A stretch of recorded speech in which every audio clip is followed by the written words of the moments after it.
The Rough Drafts podcast is sponsored by Unicorn.com, the world's premier esports betting site.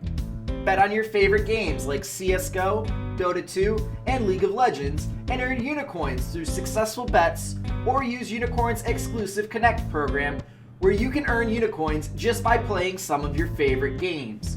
Use your earnings to enter Unicorn's raffles for exciting prizes like Logitech peripherals or CSGO skins. So join Chase and Walter and prove who really is the esports gambling expert. Unicorn.com. Log on today.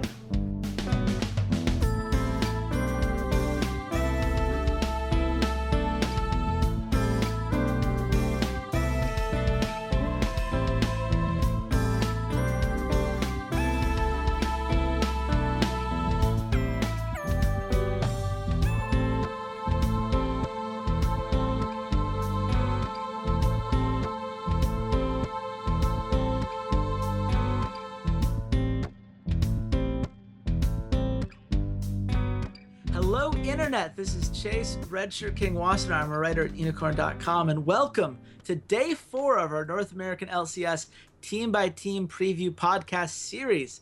Yesterday, we talked about CLG, a team that made a roster move, made a trade that we did not see coming.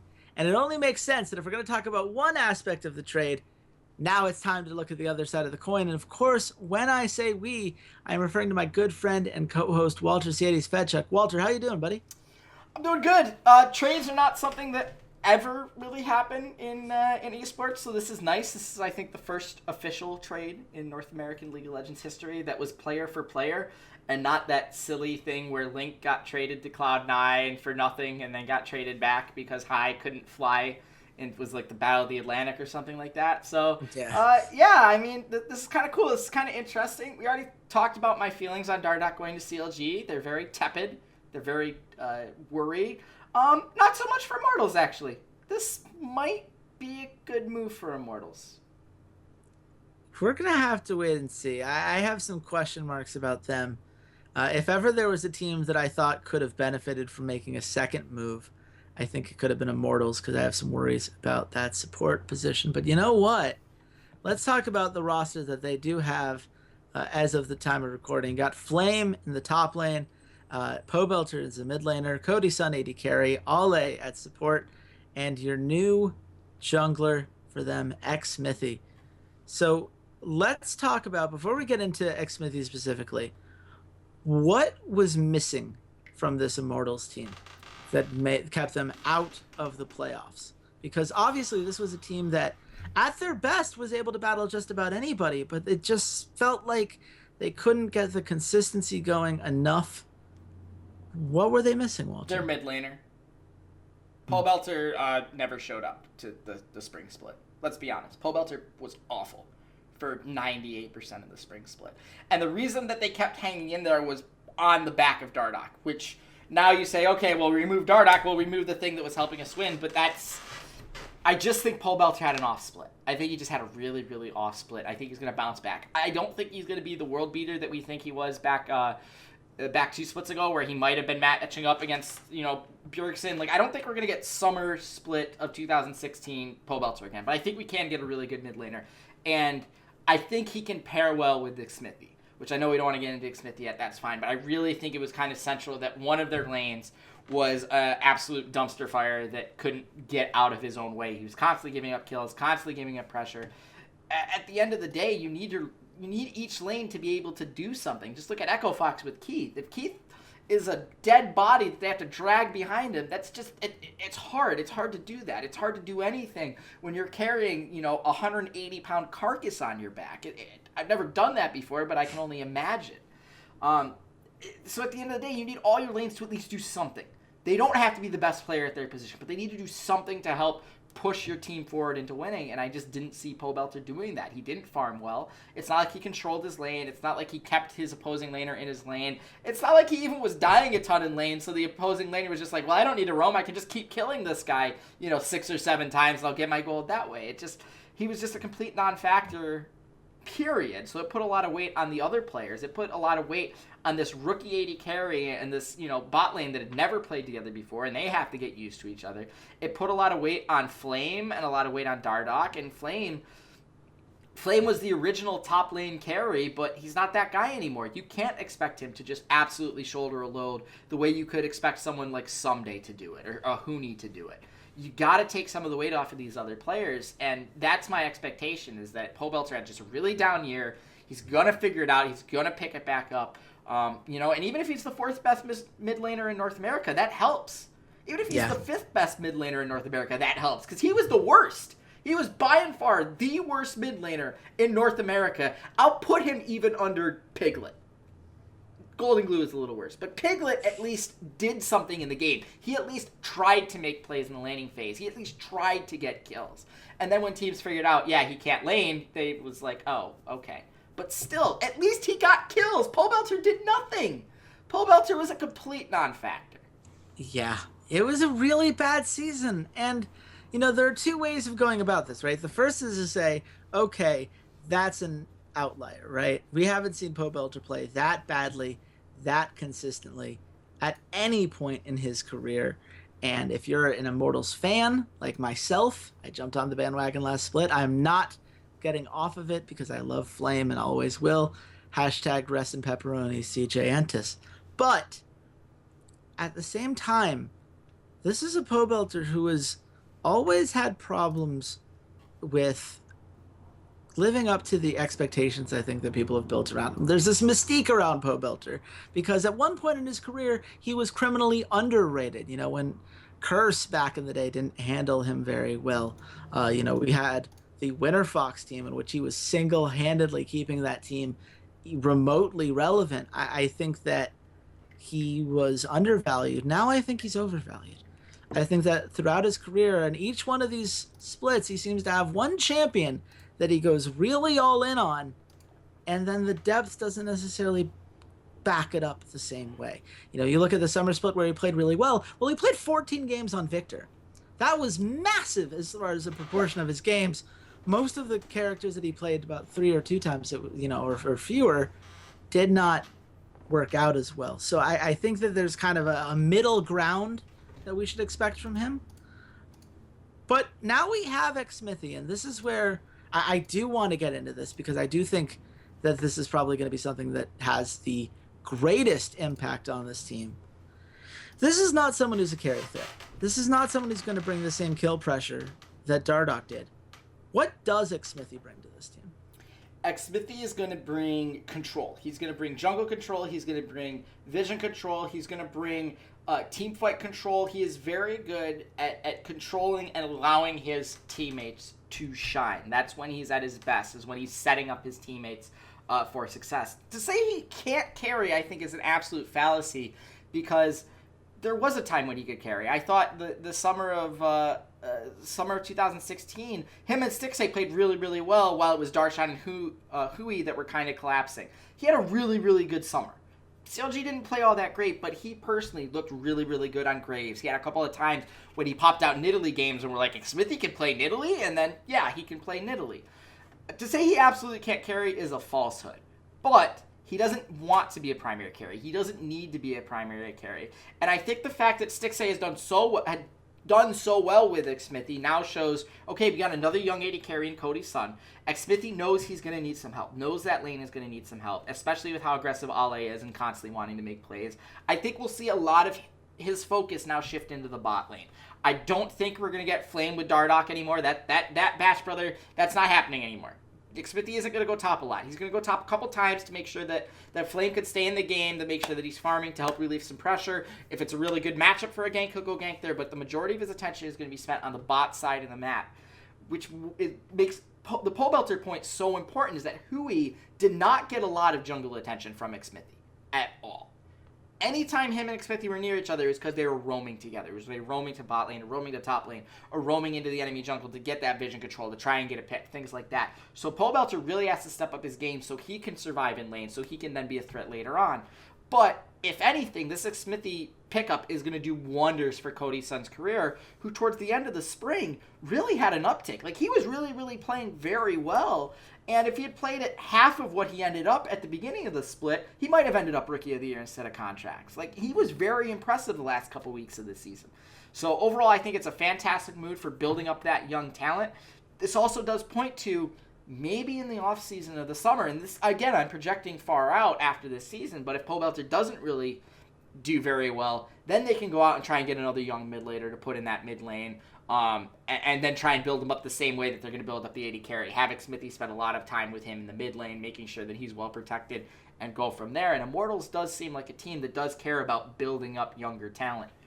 So it'll be very interesting to see how all this sorts of works out. I think Flame, though, is really the guy that's going to be punished the most, because him and Dardoch, apparently they didn't get along as well behind the scenes as people think, but on the Rift, they seem to, know what each other wanted to do and really backed each other up pretty well.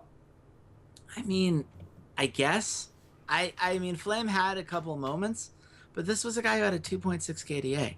I don't think Dardoch was enabling Flame nearly as much as we would have wanted to see from him. And if Xmithie can do even 10% more, I think it could make a massive difference for Flame. I think he's someone that does very well with a lead and struggles very hard without one. And if you have to get someone a lead, I think Xmithie's going to do potentially a better job of that. Because Dardoch's a wash, right? Dardoch has moments where it's brilliant. Dardoch has moments where it really falls off. But it's almost always him trying to get the kills onto his roster. He's the one who led the team in kills with 181. It's not something we usually see junglers do. And you can make an argument that the gold share as a result was a little bit skewed. And that's something that I think will iron out with Xmithie as well. I will say, though, if we want to believe that Xmithie can be a carry threat again, his Graves having a 1.82 KDA, his Rengar having a 1.66 KDA, when those were his two most played champions, this is a concern. Yeah, he had a bad split, but to say that he can't carry, that he's not a carry guy, is wrong. But he's had specifically, if you look at the summer, right? The summer split 2016, his best champions were Gragas and Rek'Sai. They haven't been carries since the spring, which is when he had that great in Italy. It's been over a year now. Like, that matters. I think that's relevant. And I think that he's going to have to prove he can do it again, because he wasn't that guy before 2016 spring. We all remember the Sejuani play and everything else, and he hasn't been that guy since. So he has to prove to me that it's not an outlier. One thing, though. But there's a difference. There's a difference. So carry, the ability to get on a champion and solo carry a game on Italy and Leaston, that's great. Carrying through crowd control and through controlling, that's different. That's where the Sejuani comes in. That's him. Okay, he missed a Sejuani ultimate. He got better at that. When you go back to that summer when he was really good at Rek'Sai and Gragas, he was really good at engaging. He was really good at setting up the team fights. He was really good at popping people around and making sure that if they needed to kill an AD carry, he hits them with a barrel into his team. Like, that is an improvement from missing Sejuani ultimates into control, disrupting team fights. But again, to say categorically that he isn't a carry player, I think is wrong, because even though it was last summer, even though it was a year ago, he still has shown in his career, yes, I can play a carry style. Yes, I can play carry junglers. That's not really what CLG has wanted out of him as a whole. They wanted more of a disruptive team fighter, tank, let your actual carries, let Stixay and let Huni do the work. It's more about the team fight, but he has shown that when they let him do those types of things, he was capable of it. I mean, you know what? I'd love to be proven wrong. I'd love to believe that the spring split in 2016 isn't an outlier. He's going to have to show it to me, because I think he had a lot of opportunities last split to be that guy, and he wasn't that guy. And I think when you mess up that many opportunities, and it would be different if he had stronger laners, right? If he had people that I thought were going to enable him better than what you had from Huhi and Darshan, but I'm not sure that they do. I think especially like Pobelter needs to step up in a big way. And the one thing that we need to touch on before we wrap this up ultimately is their coaching change, because they have a new guy who's going to try to enable these things and really understand how best to use these players in Song, a guy who at one point was a player on Najin Black Sword back in 2012, way back in the day. He then coached there for a significant period of time. He was on the Rocks Tigers and the Coup Tigers coaching staff. He was the head coach of those teams, which is really the claim to fame, I believe, and a fair one at that. And he was on Longzhi last split before he came here. So what is a guy like that, a guy who has found all of these different ways to create a successful team and to get the most out of talent when, especially with the Tigers, he did not necessarily have a ton of resources at his disposal. What does having that kind of presence have on this Immortals team? I mean, I honestly have no clue, because typically the Korean coaches have not had success with large North American population teams. We look at like Reaper's had some pretty solid success, but that organization is really built around him, has really set it up, and he has, has some veteran players that know this is how you're respectful to coaches, et cetera, et cetera. You have Fly over on Phoenix One. It's been mostly Korean players on the team. You have Keen, Someday, Chaser, know the Korean system. It's very easy to transition. But when you look at like Dignitas, when they tried to bring the 2 Korean guys in, that didn't work out. We saw Envious when they had their Korean coach. That didn't work out. Lustboy and Loco Doco sort of worked out for a little while and then didn't. Like, you go over to Irene with Team Vitality. Like, you haven't seen Korean coaches come over and have a ton of success in the Western scene for one reason or another. I think Immortals is an organization that they will throw themselves behind this guy. They'll give him a chance. He'll let him pick his players, let him pick out the style that he wants to play. And I think that they will enforce you need to respect him. He's the coach. It's very much a traditional sort of sports mindset. But at the end of the day, I have no clue. Yeah, he coached Rocks Tigers in 2016 when they won an LCK title, but he had some of the best. He had, one of the best players in the world in Smed. Like, he had a fantastic roster. I don't know how that's going to translate to a team that has Flame, who's past his prime, Xmithie, who is, an okay jungler when you look at the whole of North America, Pole Belter, who's coming off a decline, a second-year player in Cody Sung, who took an entire 9 weeks to get to a point where we thought, okay, he belongs in the LCS, and Ale, which is a better version of KiwiKit. I have no idea how that's going to translate, and it'll be interesting to watch.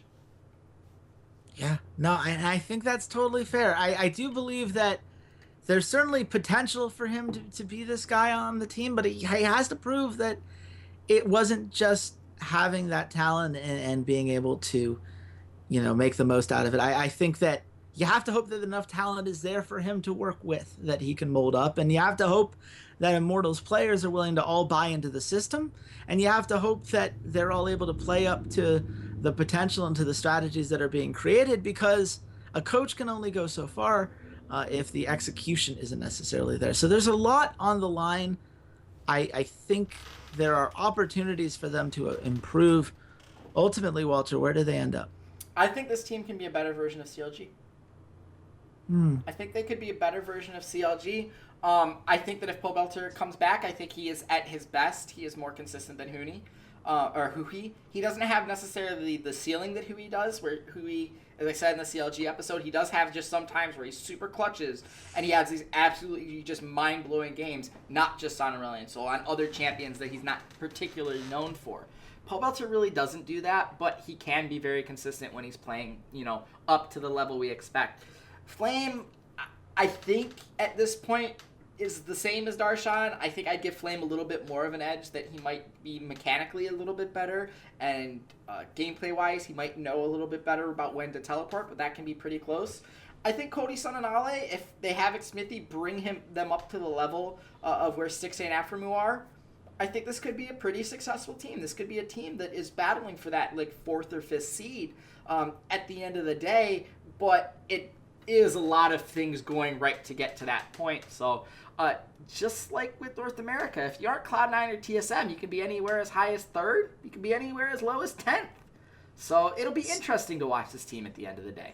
I'm not going to let you get away with an 8-team range there. No, I said 4th or 5th. You think 4th or 5th? That's okay. where I reasonably think they are. But at the end of the day, in North America, any team outside of TSM or Cloud9 could be from 3rd to 10th. That's fair. I have them 5th, 6th. I think they're going to be a first-round playoff exit. I think that would be an improvement, but I think it's way too early to say that all of these things are going to break in the right direction, especially Ollie. We have huge problems with. I still don't know how that's going to get fixed. I'm not sure that Flame is going to be able to be the guy we need him to be. And I'm not sure that Pobelter, even if he takes a step forward and gets back to some of what he was, I'm not sure that that ever comes full circle again. I think that the game has just changed, and I think that he's struggled to keep up to a certain extent. But you know what? As a fan, I'd love to be wrong. And as a podcaster, I think it's time to wrap this up. This has been the 4th episode of our preview series. We already did TSM, Cloud9, and our CLG, the other side of that Xmithie jungle trade. So you should go check all of those out. We also have in Europe, we've done 4 episodes.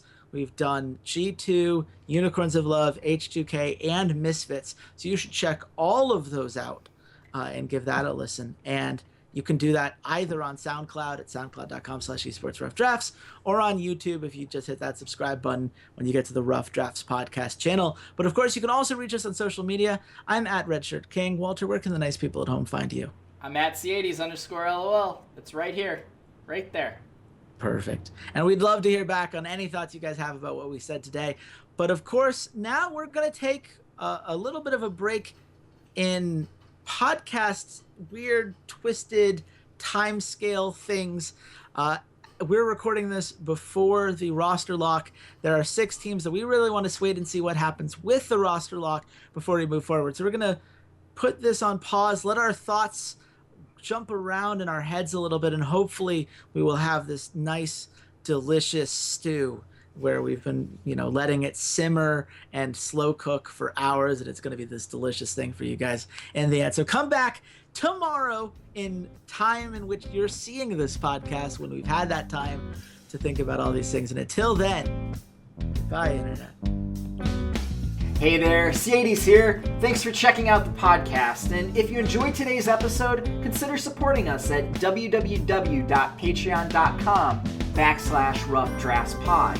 For just $1 a month, you can join your fellow listeners in our patron-only Discord channel and help keep the content coming, or join our VIP club, where $1 a show or $8 a month gets you first priority on all patron content, like our patron-only Q&As. And check us out on all of our social media: Twitter @RoughDraftsPod, Facebook.com/RoughDraftsPod, SoundCloud.com/esportsroughdrafts, as well as on iTunes and YouTube by just searching for the Rough Drafts Podcast. Thanks for listening, and goodbye, Internet.